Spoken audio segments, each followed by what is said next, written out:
aspects will be based on the what? Numbers. So generally what is a number? Number is a combination of what? Digits. What is digit? Digit is a symbol. So suppose if I write 586. 586 is a number where a number is made up of the digits 5, 8, 6. Okay. So every digit is a symbol. Okay. So first of all, before we understand the overall quantitative part, we need to understand the basic structure of the number. Then only I can tell you the required concepts. Okay? Because it is most important from the perspective of understanding the basic skeleton or a structure of a number. Okay? First, number. So numbers are basically divided into two parts. Those are real numbers and complex numbers.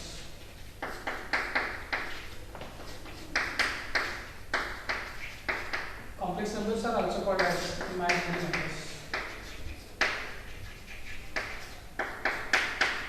Okay. Now, the real numbers are basically divided into two parts. Those are called rational and irrational. Because the skeleton is very important what we are understanding. So rational numbers are divided into two parts. Those are called integers and fractions. Okay. Integers are basically divided into two parts. Integers are basically divided into two parts. Those are called the positive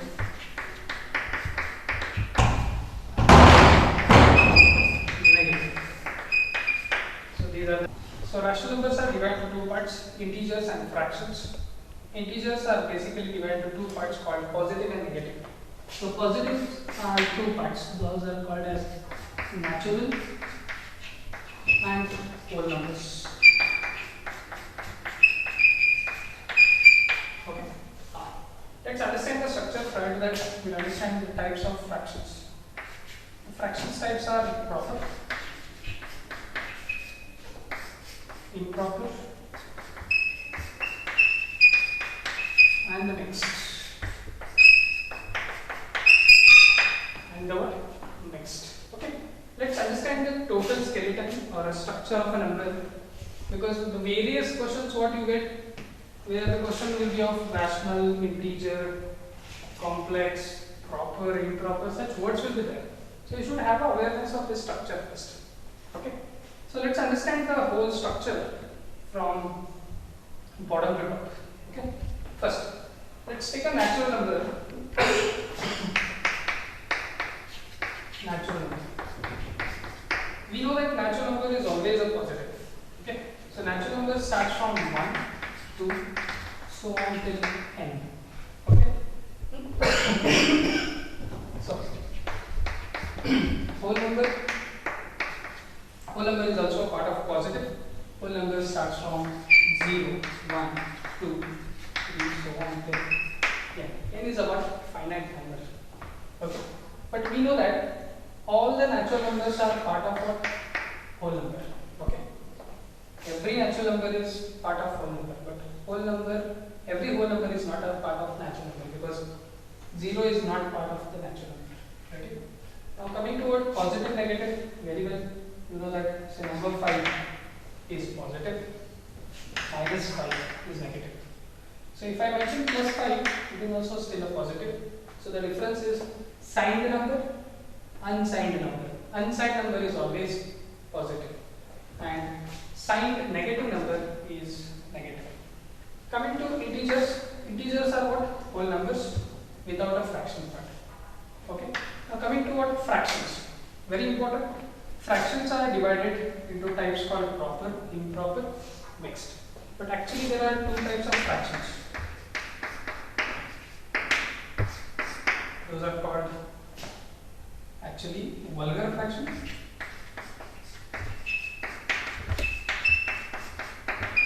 and second one is called decimal fraction. Okay, so vulgar fraction is like in the form of p by 2. Okay, say for example 5 by 2, and decimal fraction will be say 2.5. 2 is a decimal part and 0.5 is a fraction part. That is 2 and half of the next. That is 2.5. And coming to actually the fractions, proper, improper and mixed. Okay. Let me take an example to understand. Take one circle, divide it into 4 parts. Okay. Now, what is proper? Can I take one part out of this 4 parts? Yes, that is called 1/4. Can we make it the relation here 3/4? Yes. So these all are called as proper, where P is less than or equals to Q. Okay. P is what? Less than or equals to Q. What is improper? Say, can I make it 5 out of this 4? No, not possible. Because there are only 4 parts, we cannot make 5. So 5/4 is not possible. So in this case, always P is greater than Q. Okay, improper fraction. So mixed, we know very well. Suppose 3 into 2/5 is called as a mixed fraction. Converted as what? 5 3s are 18. Sorry, 15 plus 2 17/5. Okay. So this is what now we converted a mixed fraction. That is 3 into 2/5 as what? 17/5. So where 17/5 is of which form? Improper. So always mix is converted as what? Improper. It will be never converted as what? Proper. Okay. Now, so understood the integers and fractions. Coming to rational number, generally any P by Q, where condition is what? Q should not be equal to 0, is called a what? A rational number. So in rational number, the denominator is never becomes 0, because if it becomes 0, then it will become what? Let's say what is 2/0? It is infinity. What do you mean by infinity? 0 into how much will give you 2? 0 into 2, 0 into 5, 0 into 10. So there will be n number of multiples possibility, but no one will give you what? The result. That is what goes on with infinite multiples. Coming to irrational. What is irrational? A number, say for example, root of 25. What is root of 25? 5. 5 can be represented? Yes, 5/5. So it is equal to P/Q. But if I change it to 25 to what? 24. So it is not a perfect square. So 24 cannot be represented as what? P/Q. It means this is called irrational number. Similarly, pi. But we say that pi value is equal to 22/7. Sorry, this is not the original value of pi. Clearly? And it is not also 3.142, because still it is having many number of decimal places. Still we are into research. So that's why pi value is still cannot be represented in the form of P/Q. That's why pi is also irrational. Clearly? So what is real numbers now? It is a set of all the numbers which are taken into quantitative. Real numbers. All the real numbers are entertained. Okay. Now, what are the complex numbers? Say for example, we can find the root of 25, but we cannot find a root of negatives. We can make 2 by something, but if it is 2/0, it will become 2. These all are set of imaginary numbers. Is it clear? So this is what the general structure of a number. Apart from this, there are other numbers like universal, positive, even and odd. Even numbers, odd numbers. Okay, what is even number? Even number is what? Which will be divisible by 2 completely. Odd numbers which are not completely divisible by 2. Next is prime number. Before prime, we will discuss about composite number. What is composite number? A number which is having more than 2 factors. More than 2 factors. So for example, we need to understand very important. So P/Q. Q is called factor. T is called multiple. Okay, multiple and the factor. So for example, 6 by 2 is a factor of 6. Yes, it means 2 3s are 6. Okay, means 6 is divisible by 2. And 6 is a multiple of 2. Yes, 2, how much is 6? 3s are. That is what 2 multiple is 6. Okay. So always this denominator is a factor, numerator is a multiple. Okay. So coming to the what? Composite numbers. What is composite number? More than 2 factors. Suppose if you take 6, 6 is divisible by 1, 6 is divisible by 2, 6 is divisible by 3 and 6 is divisible by 6. So it is having more than 2 factors. Coming to what? Prime numbers. What is prime number?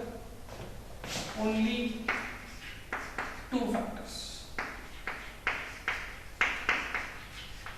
Only 2 factors. Say 1 and itself. That is 1 and itself. So for example, 7. 7 can be divisible by only 1 and itself. Okay. So that is called prime numbers. After prime numbers, we have co-prime. Okay. What is co-prime? Number whose HCF is only 1. So for example, say co-prime numbers, say 2, 3. It means 2 and 3 can be only divisible by 5. Suppose if I take 4 and 7, 4 and 7 can be only divisible by what? 1. So these all set of numbers are called as co-primes. Coming to what? Twin prime. So there are twin primes. So the twin prime numbers are what? The numbers. Twin prime numbers are what? The numbers which like both should be a prime number. Say for example 3 and 5. Both are prime numbers? Yes. Both 3 and 5 are prime numbers. But in between there is a one number. Between 3 and 5, what is the number? 4. That 4 is a composite number? Yes. Composite. So where 3 and 5 are what? Prime.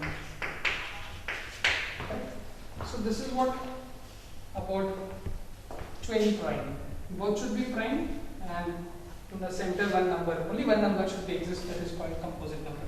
Similar examples like say 13 and 11 and 13. So between 11 and 13 there is a composite number called 12. 11 and 13 both are what? Prime numbers. Get it? Similarly 17, 19. So these all are also numbers. Along with these numbers, even we have say 6 perfect square.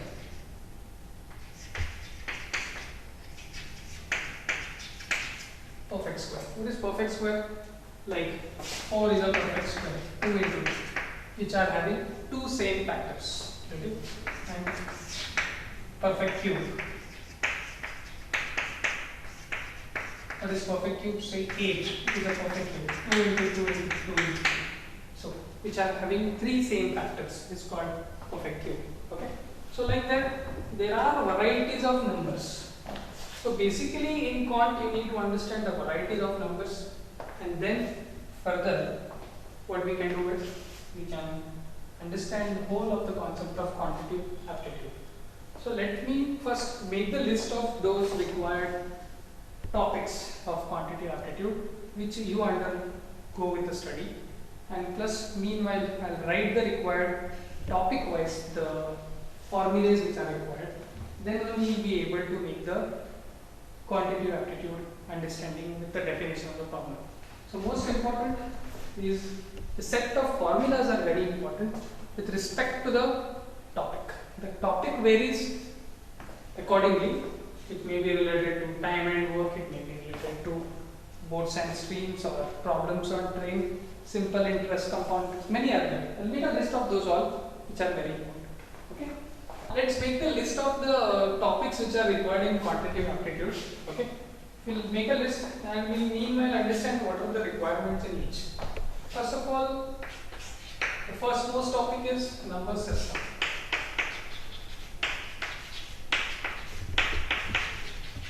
Okay, so we'll see what are the number system related problems and all. Next, we should be thorough with basically 8th, 9th, 10th what we all did or studied. With those respect to that, we have to understand those topics which are studied in school. Based on that only we will be there quantitative aptitude, because it's all about your testing general mental ability test. We call it as GMAT. It is GMAT, general mental ability test. So we are looking in this kind of course or examination, we are looking your mental ability, that is general mental ability. Clear? So now number system, then the topic called HCF, LCM. Okay, which you already studied in school level. That is highest common factor and least common multiple. Okay. Then there is a topic called as, say, decimal fractions.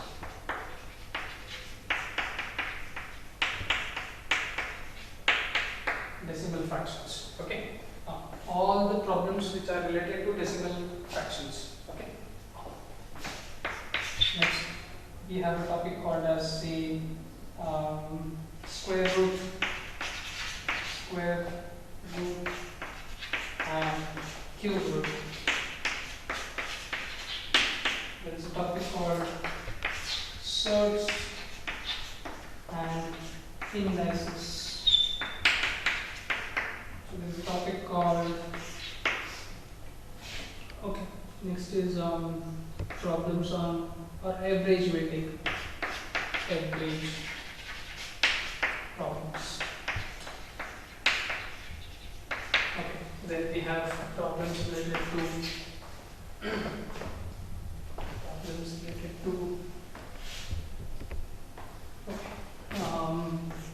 problems on numbers.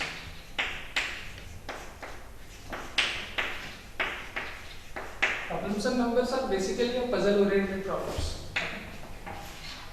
Next, we have a problems on.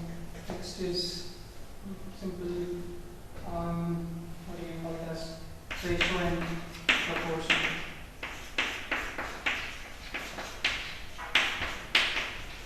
Ratio and proportion. Then we have chain rule.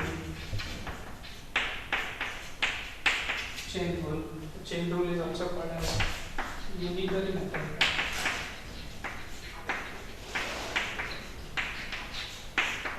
Unitary method. Okay. Then we have percentage. So problems related to percentage. Then profit loss. Problems related to profit and loss related. Okay. Then we have simple interest, compound interest. SI and CI. Simple interest and compound interest oriented problems. Then we have, say, problems on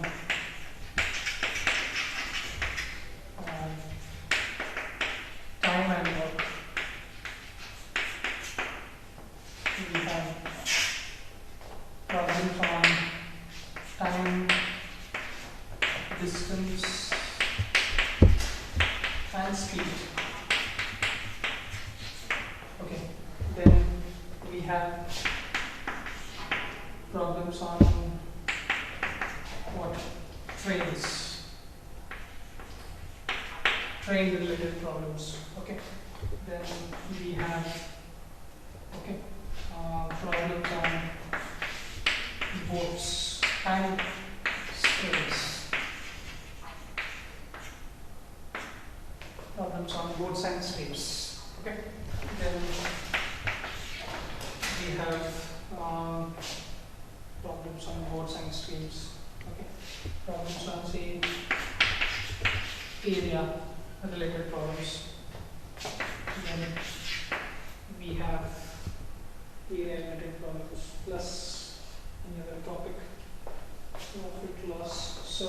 indices, average problems, chain rule, percentage, profit loss, simple problems on time, work, time, distance and speed, problems on train, boards and streams, area related problem, and one more is mixtures